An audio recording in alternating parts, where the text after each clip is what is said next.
করতে গেলে প্রথমেই মনে রাখবেন আপনার ইস্যুটা এবং আদর্শটা একমাত্রিক হওয়া চাই।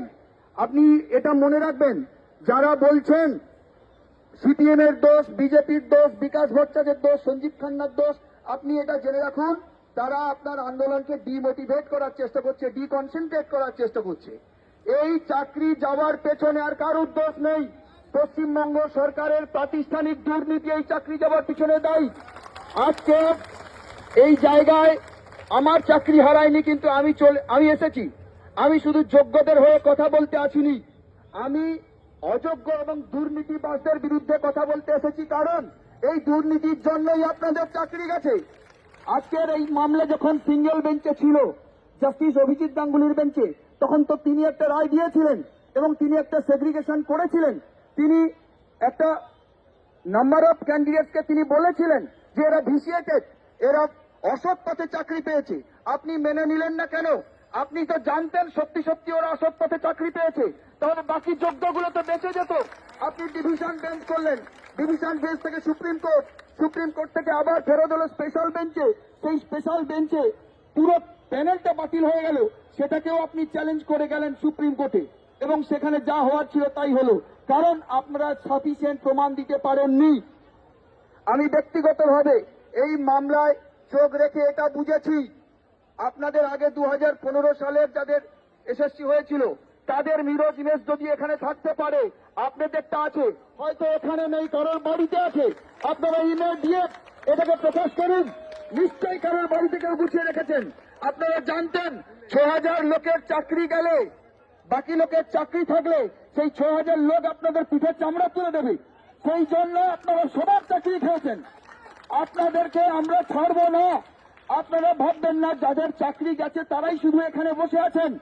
আপনারা ভাববেন না যাদের চাকরি গেছে, যারা জীবিকা হারা হয়েছে তারাই রাজপথে হাঁটছে। না, কাকদ্বীপ থেকে কোচবিহার সমস্ত যোগ্য শিক্ষক যারা এখনো বহাল আছে, যারা 2010, 2008, 2007 চাকরি পেয়েছেন আমাদের মতো, আমরাও গোটা শিক্ষক সমাজ এই আন্দোলনে আছি এবং আমরাও বলছি মিরর ইমেজ আপনারা না দিলে আমরা এই রাজপথ ছাড়ব না। আপনারা পুলিশকে দিয়ে লাথি মারিয়েছেন, পুলিশকে দিয়ে তো লাথি মারান, কারণ আপনারা রাজনীতিবিদরা আমাদের হাতের বেত কেড়ে নিয়েছিলেন এইরকম অমানুষ তৈরি করবেন বলে, নয়তো আমরাই হাতের বেত দিয়ে এদেরকে মানুষ করে দিতাম।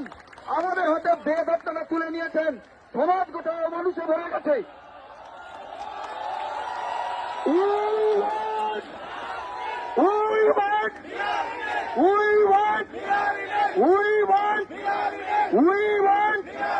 দুর্নীতিবাজরা দূর হতো, দুর্নীতিবাজরা দূর হতো।